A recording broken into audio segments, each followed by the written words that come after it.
Ora Good Cat ya, bukan kucing baik ya. Tapi GWM Indonesia tahu betul nama tersebut pasti nggak masuk ke Indonesia diterima dengan baik ya kan.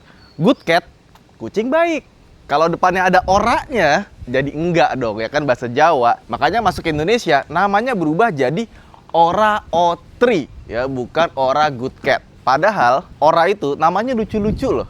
Ada Ora Good Cat, ada Ora Pangket ya, ada Ora Balet, ada Ora O7 ya. Dan sebenarnya mobil ini tuh udah lama ya, ada di Cina sana. Dan di Thailand pun, waktu gua ke Bangkok Auto Show 2023 kemarin, gua bikin video mobil ini di sana ya.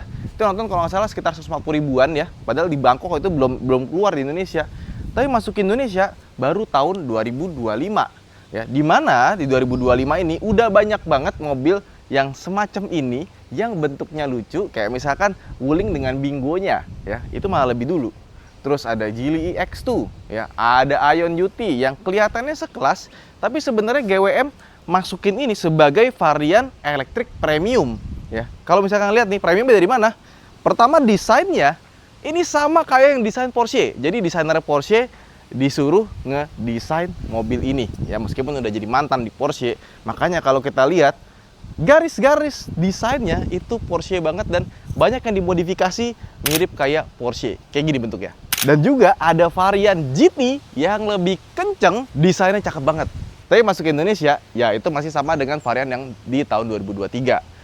Untuk 2026 ini sudah ada varian faceliftnya, bentuknya jadi kayak gini, dan interiornya berubah total ya. Dan mobil ini masuk ke Indonesia juga harganya nggak murah ya. Kalau kalian pikir, wah ini bakalan 200-an, enggak. Ini harganya 300-an something. Tapi memang seperti yang gue bilang tadi, mobil itu memang didesain lebih premium. Kayak contoh nih ya, ini peleknya 18 inci loh. Inilah yang ngebikin mobil ini kelihatan kecil, karena dengan kasih pelek yang besar ya, proporsional mobil itu jadi pas ya. Jangan dibandingin sama Bingo yang let's say cuma 16 inci gitu ya. Ini enggak, ini besar sekali. Dan kalau kalian lihat ya, jarang sekali mobil di kelas ini ya, di under 400 juta pakai pelek 18 dan spoke-nya itu lebar banget nih bolongannya. Kenapa? Karena kalau misalkan dia ngasih yang lebar seperti ini, nanti kelihatan dia pakai rem ya, cakram dan kalipernya kecil-kecil. Under 400 juta biasanya cakramnya cuma seiprit gitu ya. Ini enggak. Dia pede banget nih, bolong besar, karena juga lihat dong, cakramnya gede ya. Ini fitmentnya tuh mirip kayak kita ngelihat BMW X5 yang generasi 1 gitu kan. Peleknya kurus-kurus, cakramnya gede, pas lewat tuh kayak wih, ganteng gitu. Ini juga sama nih. Ini gue suka banget sama fitmentnya. Dia berani nunjukin cakramnya yang gede, kayak Porsche ya. Tapi yang masuk ke Indonesia sayangnya bukan DP yang paling tinggi. Jadi yang masuk ke Indonesia itu baterainya sekitar 47 kWh, bukan yang 59 kWh. Jarak tempuhnya itu sekitar 400 km ya. Dan mobil ini harganya 369 juta rupiah. Jadi secara pricing dia tuh kompetitornya sebenarnya bukan ke Ion UT, bukan ke Geely EX2 atau semacamnya. Dia lebih ke BYD Dolphin kali ya. Tapi emang secara desain ya, ya mirip kayak yang tadi gue sebutin gitu. Yang retro-retro gimana gitu, lucu, cakep, berkarakter. Wih. Ya, terus kita buka nih. Nah, sekarang kita buka bagian depannya. Sayangnya meskipun mesinnya tuh kelihatan panjang, tapi pas kita buka gitu ya, ternyata lihat, kita nggak dikasih bagasi sama sekali ya. Jadi semuanya ini full perangkat elektroniknya, dan dia punya penggerak FWD, jadi penggerak depan. Tenaganya itu 107 kW. Jadi kalau misalkan di-convert sekitar 142 HP, torsinya 210 Nm. Jadi untuk mobil segini-gini udah lebih dari cukup kenceng. 0 ke 100 sekitar 7 sampai 8 detikan, dan dia menggunakan baterai LFP ya, lithium ferrofosfat. Tutup dulu. Set. Oke. Nah, di atas tuh ada kameranya, ada dua ya, yang sebelah kiri itu buat sensor cahaya, yang sebelah kanan yang melebar itu buat ADAS-nya. ADAS-nya dia semuanya pakai full kamera, single kamera. Dia di depannya ini nggak ada radarnya lagi. Udah, cuma begitu aja. Tapi di saat depannya clean banget ya. Terutama gue suka sama bentuk lampunya. Ini berasa mahal ya, ada ringnya seperti ini. bilangnya nih cat design. Sama tengahnya ada proyektor, dan di malam hari lampunya menurut gua cukup terang ya, di atas rata-rata mobil Jepang lah. Sama di pinggirnya tuh ada buletan lagi kayak kebiru-biruan gitu, cuma nggak nyala, cuma gini aja. Cakep. Kamera 360 ada, jadi ada kamera depan, kanan kiri sama belakang ya. Terus ini mobil tuh warnanya kayak krem, agak sedikit ke pinkish gitu ya, tapi nggak terlalu pink. Sama atasnya, gue pikir warna hitam, ternyata ini warnanya coklat tua. Cakep ya. Sama dia ada panoramic sunroof, tapi panoramic sunroofnya itu nggak sampai belakang banget ya, dia cuma sampai segini aja ya. Dan kita lihat dia panjangnya sekitar 4,2 meter dan lebar 1,825 meter ya. Jadi secara dimensi nggak kecil-kecil amat. Seperti yang gue bilang, kalau di video-video gue sebelumnya, biasanya mobil dengan pelek yang besar itu membuat proporsi mobilnya jadi ideal, jadi kelihatan kecil. Pas kita lihat langsung, wih ternyata gede banget. Jadi emang dia nggak bisa dibandingin sama kayak misalkan Geely EX2 sama Wuling Bingo atau semacamnya, karena emang beda gitu. Terus bagian belakangnya ini, wow keren. Banyak yang nanya, ini mobil lampu remnya di mana sih? Lampu remnya ada di sini, ditaruh di dalam kaca. Keren ya, jadi kalau nyala tuh dari ujung ke ujung ya. Dan kalau lampu sirene nyala nih, lo tahu nggak? Yang nyala itu di bawah, jadi agak turun gitu loh. Harusnya yang bagian sini tuh dijadiin lampu sen kalau menurut gua ya, jangan cuma jadi lampu rem doang gitu. Tapi desain itu kayak blind gitu, keren. Waktu gua lagi sama teman gua nyetir gitu, tiba-tiba liat orang lewat, set nyusul kita. Gila Wan, tuh mobil apaan Wan? Harganya berapa? Karena emang mobil ini kelihatan mahal. Emang desainer Porsche itu nggak bohong gitu. Jadi emang mobil dari depan, belakang, samping kelihatan mahal, cakep. Kalau lihat di video, lihat di foto, pas lihat langsung di jalan lewat, set lebih cakep lagi emang. Dibikin gembung, kesan retro sama futuristiknya dapat ya. Yang paling gua nggak suka tuh ada tulisan GWM gede di sini, karena fontnya itu kayak mobil sekelas tank ya, terlalu tegas, nggak dibikin lucu. Orang Otri oke lah ini di sini. GWM-nya ini menurut gua nggak cocok. Ada parking sensor 4 biji di belakang, sama ada fog lamp-nya di sini ya. Tuh. Udah nggak ada knalpot. Bagasinya kita buka.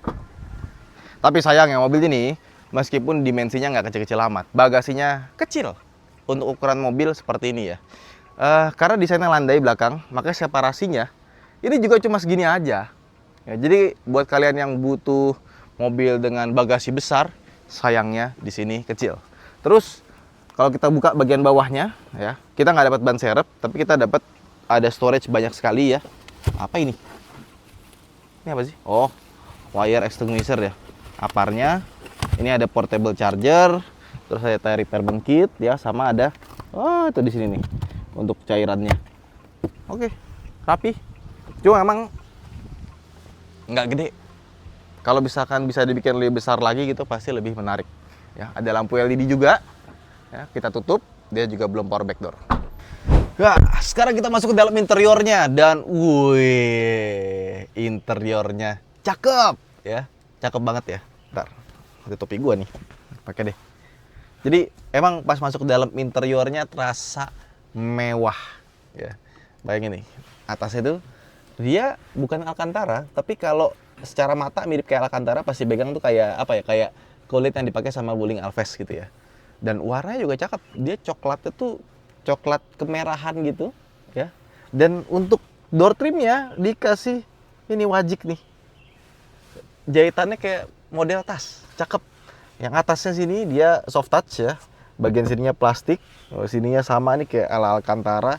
Dan interior joknya itu warnanya, kombinasinya ada coklatnya di sini, cakep banget. Jadi kalian kalau beli mobil ini nggak perlu bawa ke tukang jok lagi buat di model ya, dalamnya udah cakep ya. Terus juga tombol-tombolnya mendekat, ini persis kayak Mini Cooper, dan dipencet pun juga bagus ya, rasanya mahal gitu, enak gitu. Sama tengah-tengahnya ini juga solid. Jadi build quality-nya juga mobil ini tuh bagus ya, nggak goyang-goyang ya, solid semuanya, fit finishingnya bagus ya. Tapi untuk di bagian sini nih sambungannya agak sedikit tajam ya di bagian sini. Sisanya sih nggak ada. Bahkan nih ya, sampai seat beltnya aja itu dikasih stiker Bludru. Jadi kalau kita kenain sini dia nggak berisik. Bagus, cakep ya. Nah, cuma memang seperti yang gue bilang, ini mobil pertama kali keluar tahun 2023. Yang new model sekarang jadi kayak gini bentuknya. Nah, interiornya menurut gue kenapa yang facelift bentuknya jadi kayak gitu? Karena waktu kita gunakan mobil ini, pertama ya, dia tuh punya layar, bezelnya tebal sekali di bagian atas, layarnya cuma segede gini. Layarnya kecil, dan interface-nya udah terasa berumur. Ya kalau kita lihat tuh kotak-kotak gini tuh kayak udah outdated ya. Sama pas kita nyetir, kita mau pegang-pegang, jauh jaraknya. Jadi kalau kita lagi nyetir, kita mau ganti sesuatu gitu ya, harus mendekat dulu baru kita pencet. Kalau kita begini nggak nyampe nih. Nah, yang baru itu dia lebih nongol kan, karena biar gampang dipencetnya. Yang ini masih kurang gampang. Terus juga speedometer, ya itu layarnya cuma segini aja sebenarnya. Yang sebelah kiri kanan, ya ini indikator buat baterainya sama powernya itu dia kayak layar Optitron gitu ya, kayak layar kalkulator. Tapi yang di tengahnya sini itu sudah full screen. Dan kalau misalkan kita mau atur, itu agak sedikit butuh butuh penyesuaian karena tombol setirnya agak sedikit berantakan dan pas dipakai itu harus pakai mikir dulu. Kayak misalkan nih buat atas bawah dari sebelah kanan sini, ya. Tapi kalau dipencet nggak bisa apa-apa nih. Kita harus pencet OK dulu, nah, buat ganti-ganti, ya. OK lagi, bukan yang sebelah kiri ini buat geser kiri kanannya, ya. Warningnya, settingsnya, jadi harus agak sedikit penyesuaian. Jadi yang dipakai atas ini nih, ini buat yang bagian speedometernya. Bawahnya baru adaptive cruise controlnya, lane keeping assist-nya udah ada, dan pas gue pakai juga lumayan bagus, ya, bisa kita percaya lah ya. Terus sebelah kiri di sini ada buat volume, media kiri kanan ya, telepon, voice command, sama ada ini nih. Ini bagus nih. Jadi kalau kita nyalain, nah dia kamera 360-nya lumayan bagus. Tapi ini nih, pas dia nyala jadi oranye indikatornya. Ini bagus, gue suka. Jadi harus ada penyesuaian lah buat gue yang biasa pindah-pindah mobil, pas kesini agak kagok juga ya, ini mana sih dipencet gitu kan. Tapi setelah udah biasa ya wes, jadi ya lumayan oke lah. Nah terus setirnya ini lingkarnya besar, dan sayangnya dia belum tilt steering, kebalik, belum teleskopik. Tilt steering dia sudah, ya. Lampu sen ada di sebelah kiri, lampu juga sudah auto, ada auto high beam ya. Sebelah kanan ada auto wiper. Yang aneh menurut gua, di sebelah kanan sini ada 4 tombol ya. Jadi buat ganti drive modenya itu ada di sebelah kanan sini tersembunyi. Auto mode, normal mode, sport mode, eco mode. Kita pakai yang normal aja. Terus bisa ngatur ketinggian lampu, matiin stability control, sama untuk matiin mobil yang paling ujung kanan ya. Ini kalau misalkan ditaruh di sebelah kiri pasti lebih gampang lagi tuh buat ganti-ganti mode. Terus untuk volume, kita harus naikin dari atas sini tuh, dari setir ya. Baru bisa kita atur media, navigation. Nah, ini wireless chargernya dari sini juga ya. Nah, jadi ya ini masih agak sedikit ribet, tapi kita dapat ini nih, shortcut buat AC, temperatur, ini buat vehicle control, dan ini untuk mobile phone link not connected. Jadi dia sudah ada Android Auto sama Apple CarPlay, tapi masih pakai kabel, belum pakai yang wireless. Ya. Vehicle settings ada apa aja? In car, body, ya, park unlocking, door unlocking mode, front wiper interval, ada light juga ya buat delay dan kawan-kawannya. Wireless charger ada juga, driving. Nah ini assistant-nya ya.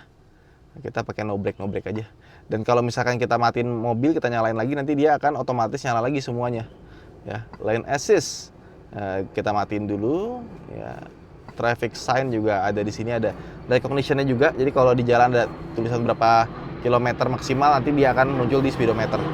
Lanjut ada parking ya. Gue nggak ngerti ini road calibration tuh buat apa sih? Ini kita kalibrasi ya. 200 meter solid line, view inch. Ya gitulah pokoknya. Ya, reset frequently. Oke. Nah, sekarang kita masuk ke sistem Bluetooth, device name-nya. Oke, ada sound. Ya, oke, sound effect-nya di sini. All treble. Oh, alt treble, median. Oke, brightness mode. Oke, driving video. Jadi kalau dia nyetel video di atas 15 km per jam, dia akan langsung berhenti. Ya. naik jadi hitam. Nah, ini jadi pas sih. Karena ini bezel itu agak sedikit mengganggu ya, kegedean sistem. Nah, energy consumption. Nah, ini yang gue bilang tadi. Sama suara luarnya bisa dipilih. Kalau lagi pelan ya. Driving score. Times of rapid acceleration 1 kali. Ketahuan. Jadi kalau kita punya driver, dia bawanya kasar gitu, ngegas-ngegas mulu, ketahuan nih. Wah, lu ngebut-ngebut terus ya. Nah, bisa kelihatan di situ. Bagus sih. Kenapa gitu? Karena mobil listrik itu banyak yang bilang mobil listrik itu bahannya cepat habis. Sebenarnya nggak secepat itu juga. Kembali ke bagaimana kalian bawa mobilnya. Dia nggak ada transmisi, nggak ada suara. Jadi ketika kita akselerasi, kita tuh nggak sadar kalau itu kenceng. Dan semakin kita kenceng, semakin kita sering ngerem, otomatis ban tuh gesekan makin banyak, makin cepat habis. Tapi yang disalahin kebanyakan mobil listriknya. Padahal cara berkendaranya. Buktinya, Ioniq gua, mobil listrik seberat itu, ganti bannya di 60.000 kilo. Aman-aman aja. Tapi di satu sisi ada temen gua punya, itu 20.000 km udah minta ganti ban. Karena dia ngegasnya begitulah. Nafsuan gitu.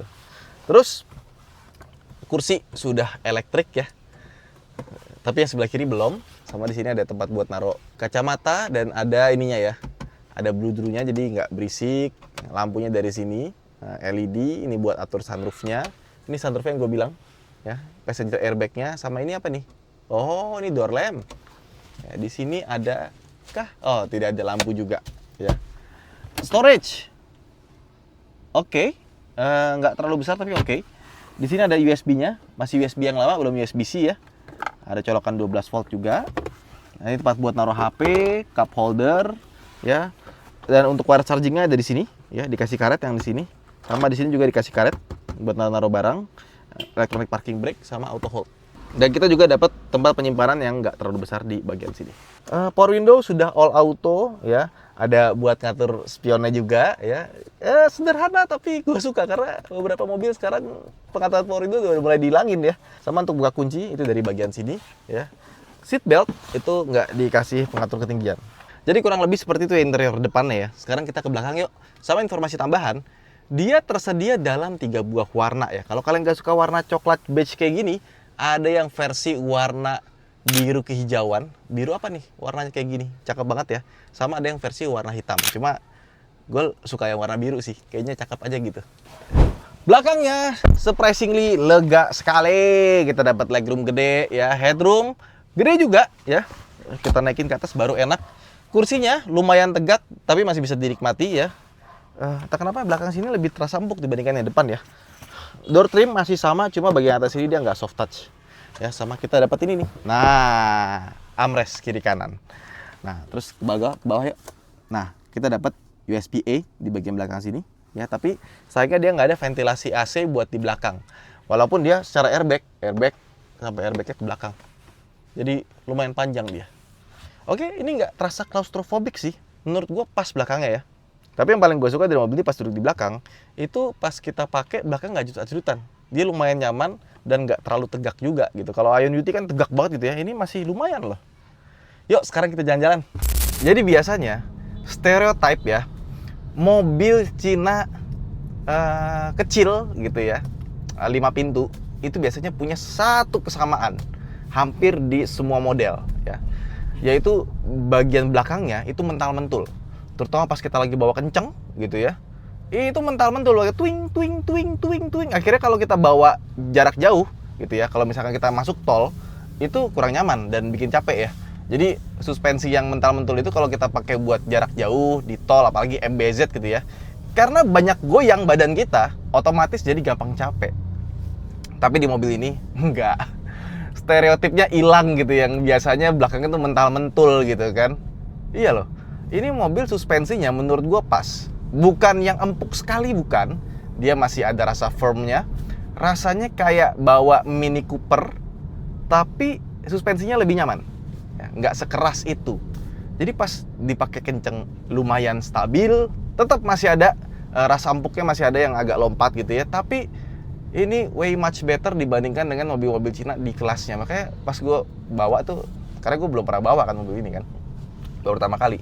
Paling sama aja nih kayak yang lainnya, belakangnya bakal tung tung tung. Di bawah 80 km per jam, mobil-mobil Cina yang seukuran ini itu rata-rata enak sekali.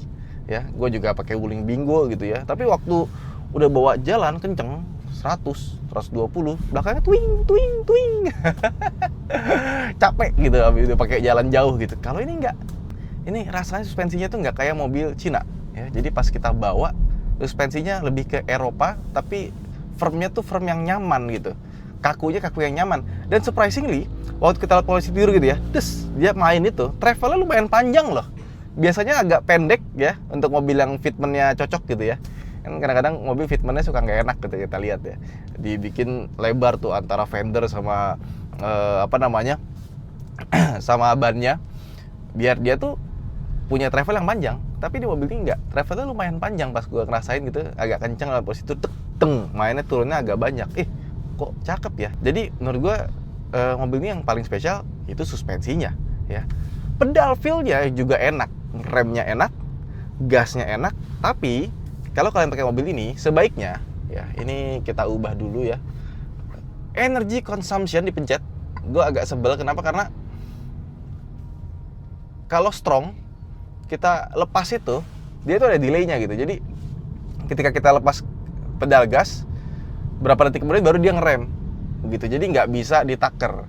Tapi ketika kita jadi weak, energy recovery levelnya atau regenerative braking-nya itu baru terasa pas. Dan kenapa menunya ditaruh di energy consumption gitu. Gue dari kemarin, dari pertama hari nyoba ini mobil pertama, gue nyari ini regennya di mana sih? Adanya steering wheel assist modenya ya, light, comfort sama sport bakal lebih berat ya. Tapi menurut gue setirnya nggak senatural itu ya. Dia berat tapi beratnya kayak berat pakai EPS gitu, nggak natural ya. Nggak ditaruh di sini, harusnya ditaruh di driving control, tapi sama dia ditaruh di energy consumption. Dan gue nyari ada nggak sih profil driver di mobil ini ya, ternyata nggak ada. Jadi kalau misalkan kita bawa mobil ini, kita nyalain, dia defaultnya bakal naruh di strong. Walaupun udah kita buka ke weak ya, kita pindah ke weak, dia akan balik ke strong ya, seperti itu. Tapi setelah kita pindahin ke weak, mobilnya enak.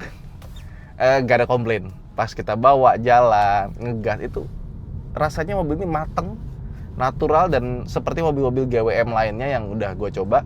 Emang kalau kita ngomongin driving dynamics-nya untuk sebuah GWM ya, GWM tuh lumayan bagus loh. Emang bukan yang sporty banget gitu ya, tapi feels proper gitu. Peredaman kabin juga bagus ya, suara luar itu nggak berisik ya kan. Malah yang berisik menurut gua suara lampu sen, tik-toknya kencang sekali.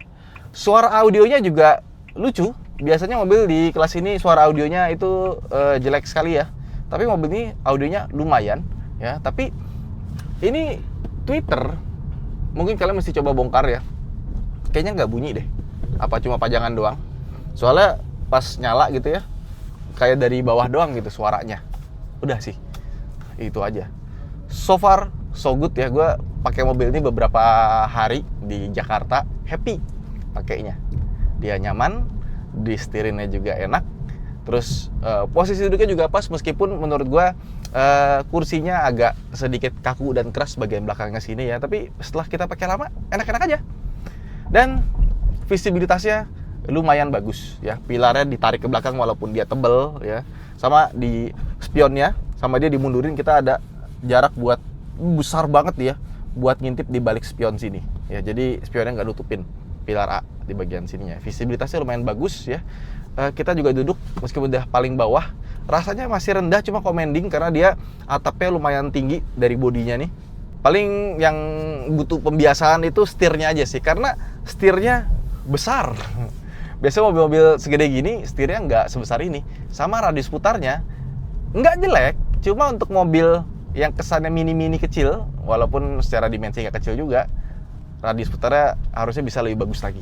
Itu aja sih, nggak sampai mengganggu, cuma kebayang gue tuh muter baliknya tuh kayak kita muter balik pakai mobil Bingo atau Geely EX2 gitu-gitu sih.